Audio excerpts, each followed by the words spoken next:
Look who's back at it again. We should talk about Invincible. You know, the super popular superhero show on Twitter and Fortnite? But is it really the show that it's hyped up to be? It made a big splash when it showed up in 2021. Whoa. Has it really been that long? Anyway, it took over social media with the subtlety of a hand grenade.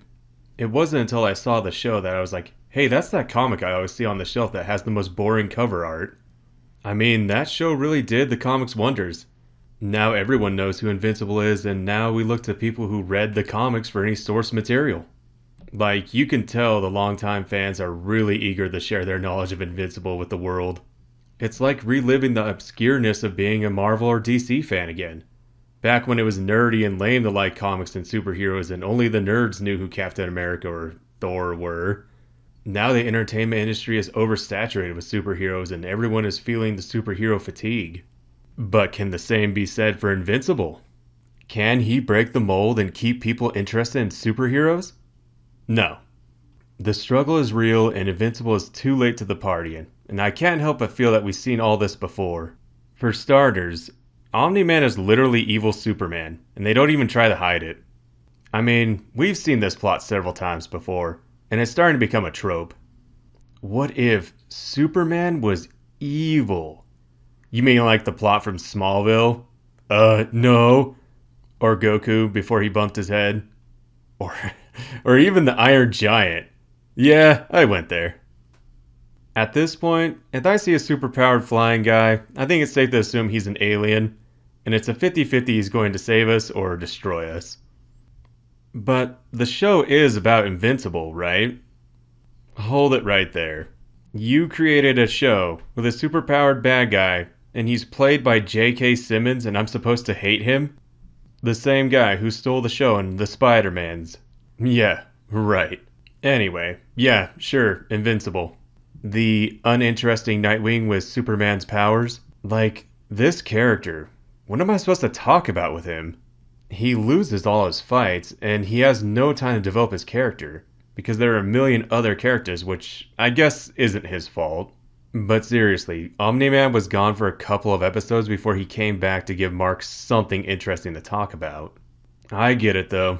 They're trying a different approach. Not every hero can win all their fights. But as I have found out through watching a lot of Bleach, it is not fun to watch the hero lose. And I think this is one of the biggest misunderstandings in all of storytelling. Yes, the hero always wins, but it's how the hero wins. It's when the hero is backed up against the wall, against impossible odds, and triumphs in a believable way. What makes the hero's victory so much sweeter is the fact the hero almost failed. That's right. What makes the hero is not superpowers or costumes. It's the ability to overcome the odds when everything seems impossible. I haven't seen a hero story told like that in modern media in a while. And Invincible falls into the trope of being a superhero without being a hero. He doesn't save anyone, and he always fails, and he never overcomes any of his obstacles. You can only watch the hero lose so many times before you start expecting someone else to save him. And at that point, who's the real hero? It's one of the reasons I think this show will do well, but it probably will get worn out by the time season 3 rolls around. Another reason I think this show feels stale is the fact it feels like a Rick and Morty spinoff. The excessive gore, the expendable characters, and the empty characters trying to interact with each other makes it feel like an Adult Swim special.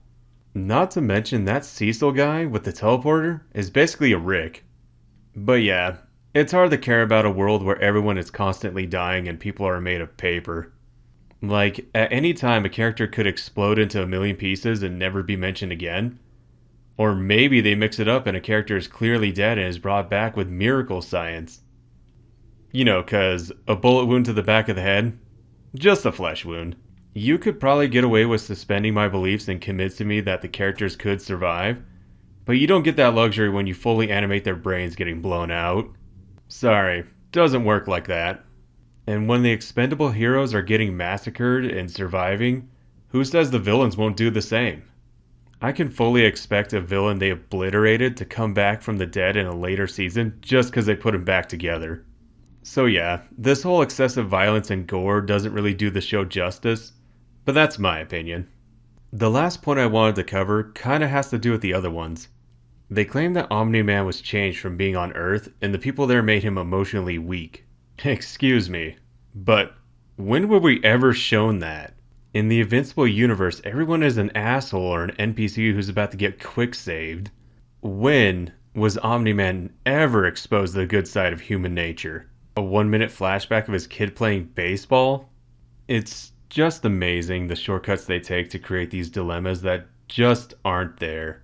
At this point, I can't tell who the real bad guys are. The Viltrumites or the humans just trying to tolerate each other. So I guess Invincible isn't the show that's going to save the superhero genre. After what I've seen, Invincible can't even save himself.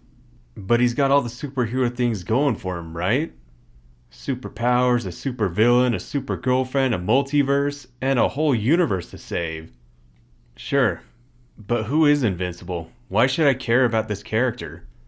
Does he have any ambitions or real goals, or does the plot just happen to him? All these questions, but I don't ever expect any answers. The show doesn't owe me any answers, and it's successful either way, so who cares? But as for me, I can't see myself sticking around to find out what happens next. As I figure out from watching the show, none of it matters. I'll see you guys next time. Thanks for watching.